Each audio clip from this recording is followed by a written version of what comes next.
मोजां मोनदों गोजोननाय मोनबाय बिराद गोबावनिफ्राय खस्थ' खालाम माने नेयै थानानै दिनै माने आंना फंबाया साक्सेस जाबाय आरो जिहेतु नोंथाङा बेहाय बिमा बिफा गैयिनि बेखौ रुल खालामनानै जिहेतु जेरैबायदि मदद खालामदों बेयो दिनै जाफुंसारबाय दङ दा बै समाव दिनै जेसेबांखि खस्थ' खालामबाय दिनै जाफुंसारबाय दा बेहाय बिमा बिफा लोगोसे न'खरनि जायफोर दङ बिथांमोननि थाखाय माबायदि नागिरो नोंथाङा नैबे समाव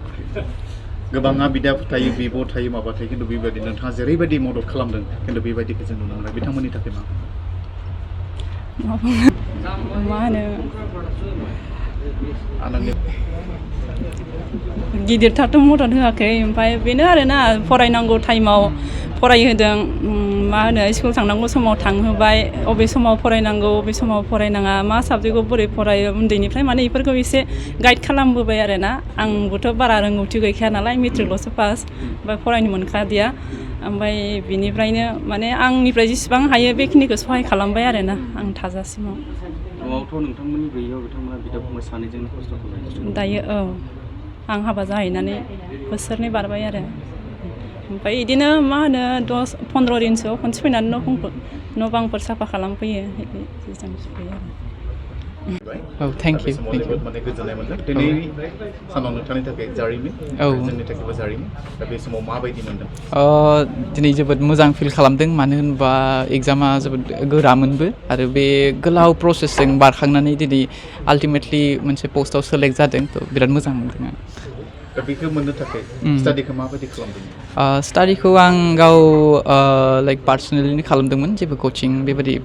स्पेसिफिक लायाखै स्टेन्डार्ड बुकफोरखौनो माबादोंमोन फरायदोंमोन लोगोसे जिथुनिखि हाइ स्कुल लेभेलनि ससियेल साइन्सेस थायो माबा हिस्ट'रि मेइनलि बा जिअ'ग्राफि बेफोरखौनो फरायदोंमोन आरो बेजों काभार जाहैदोंमोन अलमस्ट खस्थ' खालामदों माने आइ आफा गैया नोंथांनि सिनायथिखौ गासैबो आबुङै होलाय जोंहानि न'आव ओरैनो आदा आरो फंबाय जमा मिलायनानै साब्रै जायो ओमफ्राय आरो आब'जों साबा टटेल जायो आरोना ओमफ्राय दायो जोंहा न'आव आं आरो फंबायजों थायोमोन ओमफ्राय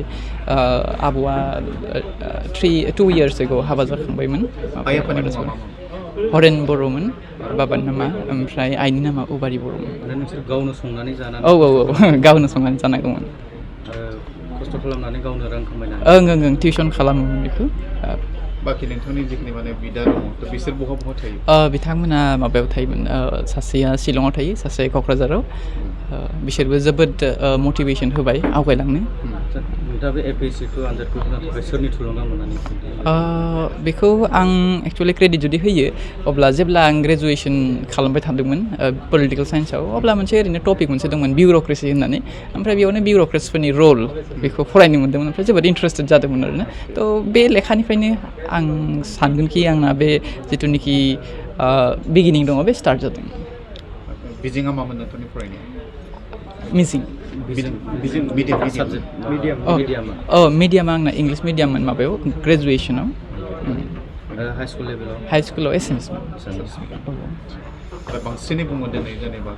बर' मिडियामनि सोलाय माने गुबुन मिडियामफोरा बांसिन हेल्प खालामो बे नंगौ नामा बिदि नङा मिडियामा मोनसे बेयाव बेरियार जायो नामा मिडियामा बेरियार जानो हाया मानो होनोबा आंबो एसामिस मिडियामाव फरायदोंमोन स्कुलाव बाट आं चेन्ज खालामहैदों बेखौ all of a sudden higher secondary आरो ग्रेजुवेसन लेभेलाव आरो आं सानो पार्सनेल लेभेलाव जुदि ट्राइ खालामोबा एफर्ट खालामो अब्ला obviously medium cannot be a barrier खनबेसे माने एटेम्प्ट खालामखो बे आंनि फार्स्ट एटेम्प्ट